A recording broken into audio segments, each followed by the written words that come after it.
নমস্কার, জয় হনুমান চ্যানেলের পক্ষ থেকে আপনাদের সকলকে স্বাগত জানাই। কেন কর্ণকে শ্রীকৃষ্ণ শ্রেষ্ঠ দানবীর বলেছিলেন? কর্ণ মহাভারতের অন্যতম প্রভাবশালী এবং চিরস্মরণীয় চরিত্র। তার দানশীলতা, ত্যাগ এবং সাহসিকতার জন্য বিশেষভাবে পরিচিত। শ্রীকৃষ্ণ তাকে শ্রেষ্ঠ দানবীর বলে আখ্যা দিয়েছেন, কারণ কর্ণ নিঃস্বার্থভাবে নিজের সবকিছু ত্যাগ করতে প্রস্তুত ছিলেন। কর্ণের দানশীলতার মাহাত্ম্য এতটাই মহান ছিল যে শ্রীকৃষ্ণ তার চরিত্রকে অনন্য দৃষ্টান্ত হিসেবে দেখিয়েছিলেন। কর্ণের জীবন ঘটনাবলী দানশীলতার দিকগুলি বিশেষভাবে গুরুত্বপূর্ণ। কর্ণের জন্মের সংগ্রামী জীবন। কর্ণ ছিলেন সূর্যদেব কুন্তির পুত্র। কুন্তির বিবাহের আগে তার জন্ম হওয়ায় সামাজিক ভীতি ও লজ্জার কারণে কুন্তি তাকে গঙ্গায় ভাসিয়ে দেন। এক রথচালক দম্পতি তাকে উদ্ধার করে লালন পালন করেন। রথচালকের পুত্র হওয়ায় কর্ণকে জীবনে বারবার অপমানিত হতে হয়েছে, বিশেষত তার রাজকীয় পরিচয়ের কথা গোপন থাকায়। তবে কর্ণ কখনো তার দুর্ভাগ্যকে অজুহাত হিসেবে ব্যবহার করেননি। তিনি নিজের পরিশ্রম, অধ্যাবসায়, সাহস দিয়ে একজন দক্ষ যোদ্ধা এবং মহান ব্যক্তিত্বে পরিণত হন। কর্ণের দানশীলতা। কর্ণের জীবনের অন্যতম প্রধান বৈশিষ্ট্য ছিল তার সীমাহীন দানশীলতা। তিনি এমন একজন ব্যক্তি ছিলেন যিনি কখনো কারোর প্রার্থনা অস্বীকার করতেন না।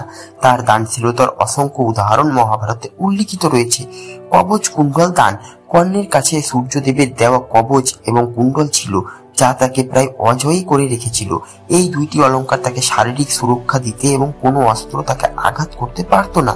তবে অর্জুনের পিতা দেবরাজ ইন্দ্র কর্ণের শক্তি কমানোর উদ্দেশ্যে ভিক্ষুক রূপে তার কাছে কবচ কুণ্ডল ভিক্ষা চান। কর্ণ নিজের সুরক্ষার কথা না ভেবে ইন্দ্রের অনুরোধ প্রত্যাখ্যান করেননি। তিনি নিজের শরীর থেকে কবচ কুণ্ডল খুলে রক্তাক্ত অবস্থায় ইন্দ্রকে দান করেন। এটি দানশীলতার এক অনন্য উদাহরণ, যা কেবল একজন মহান ব্যক্তিরাই করতে পারেন। সূর্য পূজার সময় দান। কর্ণ প্রতিদিন সূর্য পূজা করতেন এবং এই পুজোর সময় কেউ কিছু চাইলে তিনি তা অনায়াসে দান করতেন। শ্রীকৃষ্ণ একবার কর্ণের কাছে দানশীলতার পরীক্ষা নিতে চান।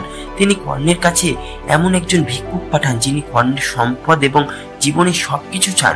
কর্ণ নিঃসংকোচে তার সবকিছু দান করেন। এতে শ্রীকৃষ্ণের কর্ণের দানশীলতার প্রতি মুগ্ধ হন এবং তাকে শ্রেষ্ঠ দানবীর হিসেবে আখ্যা দেন। ঐশ্বর্য ও সম্পদের প্রতি অবহেলা। যদিও কর্ণ দুর্যোধনের পক্ষে একজন প্রধান যোদ্ধা ছিলেন এবং দুর্যোধন তাকে অঙ্গদেশের রাজা বানিয়েছিলেন, তবুও কর্ণ কখনো ঐশ্বর্যের প্রতি আকৃষ্ট হননি। রাজা হয়েও তিনি সবার জন্য দরাজ ছিলেন। তার দরিদ্র বন্ধুদের জন্য তিনি সবসময় নিজের প্রাপ্তি ত্যাগ করতে প্রস্তুত থাকতেন।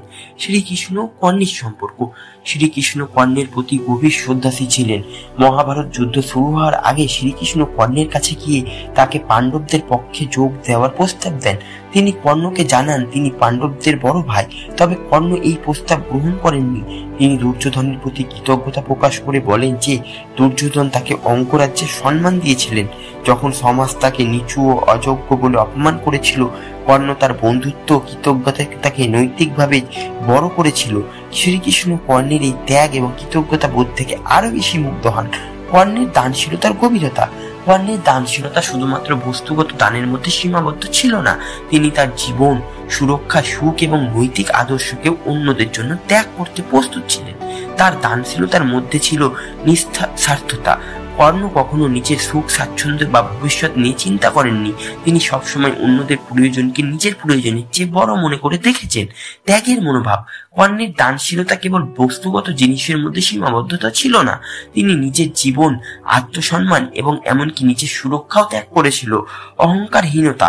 কর্ণ তার দান নিয়ে কখনো গর্ব করেননি। নিজের দানের জন্য তার প্রতিদান বা প্রশংসাও আশা করেননি। শ্রীকৃষ্ণের দৃষ্টিতে কর্ণ দানশীলতা, সাহসিকতা এবং নৈতিকতার প্রতি গভীর শ্রদ্ধাশীল ছিলেন। শ্রীকৃষ্ণ জানতেন যে কর্ণ মানবতার এক অনন্য উদাহরণ। তার মতো দানশীল এবং ত্যাগী মানুষ খুব বিরল। শ্রীকৃষ্ণের মতে কর্ণের মহত্ব কেবল তার যোদ্ধা সত্তায় নয়, তার চরিত্রের গভীরতায় নিহত ছিল। কর্ণের দানশীলতা এবং ত্যাগ তাকে শ্রেষ্ঠ দানবীর হিসেবে প্রতিষ্ঠাতা করেছিল। কর্ণের দানশীলতা এবং ত্যাগের মহাভারতের এক উজ্জ্বল অধ্যায়। শ্রীকৃষ্ণ কর্ণকে শ্রেষ্ঠ দানবীর বলেছিলেন কারণ তার দানশীলতা আত্মত্যাগের তুলনা ছিল অনুপম। কর্ণ তার জীবনের প্রতিটি পদক্ষেপে প্রমাণ করেছিলেন যে প্রকৃত বীরত্ব যুদ্ধক্ষেত্রে নয়, বরং ত্যাগ বা নিঃস্বার্থতায় নিহিত। কর্ণের জীবন কেবল মহাভারতের অংশ নয়, এটি মানবতার প্রতি দানের এক অমর দৃষ্টান্ত। তার দানশীলতা এবং সাহস যুগ যুগ ধরে প্রাসঙ্গিক থাকবে এবং অনুপ্রেরণা যোগাবে। ধন্যবাদ বন্ধুরা। ভিডিওটি যদি ভালো লাগে চ্যানেলটি অবশ্যই লাইক, কমেন্ট এবং সাবস্ক্রাইব করবে।